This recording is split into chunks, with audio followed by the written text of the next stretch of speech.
You may never have heard of Kenema, Sierra Leone, or Arua, Nigeria, but I know them as two of the most extraordinary places on earth. In hospitals there's a community of nurses, physicians, and scientists that have been quietly battling one of the deadliest threats to humanity for years, Lassa virus. Lassa virus is a lot like Ebola. It can cause a severe fever and can often be fatal. But these individuals, they risk their lives every day to protect the individuals in their communities, and by doing so, protect us all. But one of the most extraordinary things I learned about them on one of my first visits out there many years ago was that they start each morning, these challenging, extraordinary days on the front lines, by singing. They gather together and they show their joy, they show their spirit. And over the years, from year after year, as I visited them and they visited me, I get to gather with them and I sing and we write and we love it because it reminds us that we're not just there to pursue science together, we're bonded through a shared humanity. And that, of course, as you can imagine, becomes extremely important, even essential, as things begin to change. And that changed a great deal in March of 2014 when the Ebola outbreak was declared in Guinea. This is the first outbreak in West Africa, near the border of Sierra Leone and Liberia. And it was frightening for us all. We had actually suspected for some time that Lassa and Ebola were more widespread than thought, and we thought it could one day come to Kenema. And so members of my team immediately went out and joined Dr. Humar Khan and his team there. And we set up diagnostics to be able to have sensitive molecular tests to pick up Ebola if it came across the border and into Sierra Leone. We had already set up this kind of capacity for Lassa virus. We knew how to do it. The team is outstanding. We just had to give them the tools in place to survey for Ebola. And unfortunately, that day came. On May 23, 2014, a woman checked into the maternity ward at the hospital, and the team ran those important molecular tests, and they identified the first confirmed case of Ebola in Sierra Leone. This was an exceptional work that was done. They were able to diagnose the case immediately, to safely treat the patient, and to begin to do contact tracing to follow what was going on. It could have stopped something. But by the time that day came, the outbreak had already been breeding for months. With hundreds of cases, it had already eclipsed all previous outbreaks. And it came into Sierra Leone not as that singular case, but as a tidal wave. We had to work with the international community, with the Ministry of Health, with Kenema, to begin to deal with the cases, as the next week brought 31, then 92, then 147 cases, all coming to Kenema, one of the only places in Sierra Leone that could deal with this. And we worked around the clock, trying to do everything we could, trying to help the individuals, trying to get attention. But we also did one other simple thing. From that specimen that we take from a patient's blood to detect Ebola, we can discard it, obviously. The other thing we can do is actually we can put in a chemical and deactivate it. So just a simple place it into a box and ship it across the ocean, and that's what we did. We sent it to Boston, where my team works. And we also worked around the clock, doing shift work day after day, and we quickly generated 99 genomes of the Ebola virus. This is the blueprint. The genome of the virus is the blueprint. We all have one. It says everything that makes up us, and it tells us so much information. The results of this kind of work are simple, and they're powerful. We could actually take these 99 different viruses, look at them and compare them, and we could see actually, compared to 3 genomes that had been previously published from Guinea, we could show that the outbreak emerged in Guinea months before, once into the human population, and from there had been transmitting from human to human. Now that's incredibly important when you're trying to figure out how to intervene, that the important thing is contact tracing. We also could see that as the virus was moving between humans, it was mutating. And each of those mutations are so important because the diagnostics, the vaccines, the therapies that we're using are all based on that genome sequence fundamentally. Right? That's what drives it. And so global health experts would need to respond, would have to develop, to recalibrate everything that they were doing.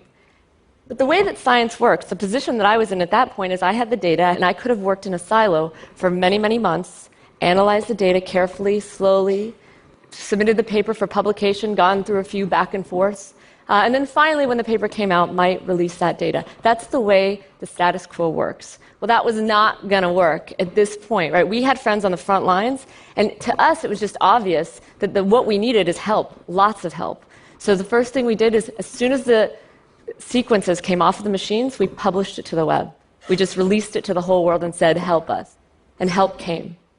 Before we knew it, we were being contacted from people all over, sort of surprised to see the data out there and released. Some of the greatest viral trackers in the world were suddenly part of our community. We were working together in this virtual way, sharing regular calls, communications, trying to follow the virus minute by minute to see ways that we could stop it. And there are so many ways that we can form communities like that, right? Everybody, particularly when the outbreak started to expand globally, was reaching out to learn, to participate, to engage.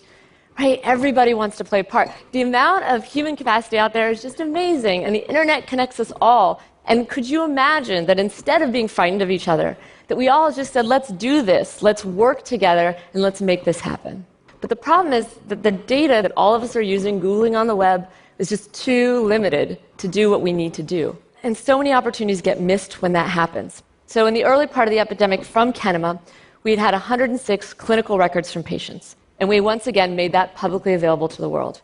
And in our own lab, we could show that you could take those 106 records, we could train computers to predict the prognosis for Ebola patients to near 100% accuracy. And we made an app that could release that to make that available to healthcare workers in the field.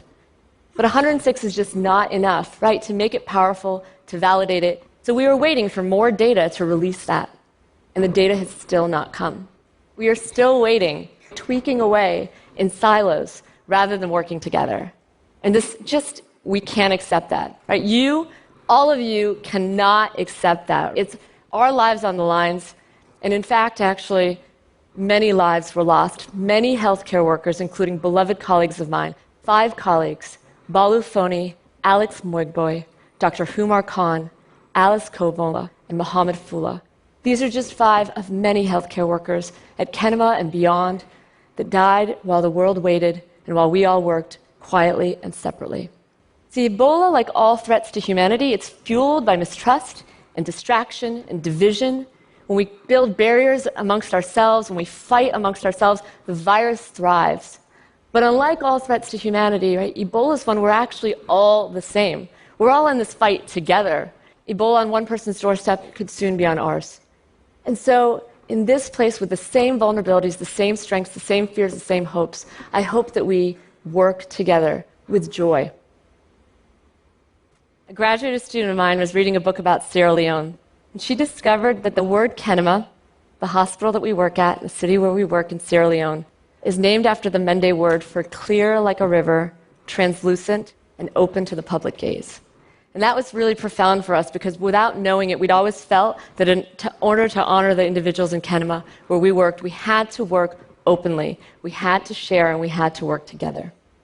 And we have to do that. We all have to demand that of ourselves and others, to be open to each other when an outbreak happens, to fight in this fight together. Because this is not the first outbreak of Ebola. It will not be the last. And there are many other microbes out there that are lying in wait, like Lassa virus and others. And the next time this happens, it could happen in a city of millions. It could start there. It could be something that's transmitted through the air. It could even be disseminated intentionally. And so I know that that is frightening. I understand that. But I know also, and this experience shows us, that we have the technology and we have the capacity to win this thing, to win this and have the upper hand over viruses. But we can only do it if we do it together and we do it with joy. And so for Dr. Khan, and for all of those who sacrificed their lives on the front lines in this fight with us always, let us be in this fight with them always. And let us not let the world be defined by the destruction wrought by one virus, but illuminated by billions of hearts and minds working in unity. Thank you. Thank you.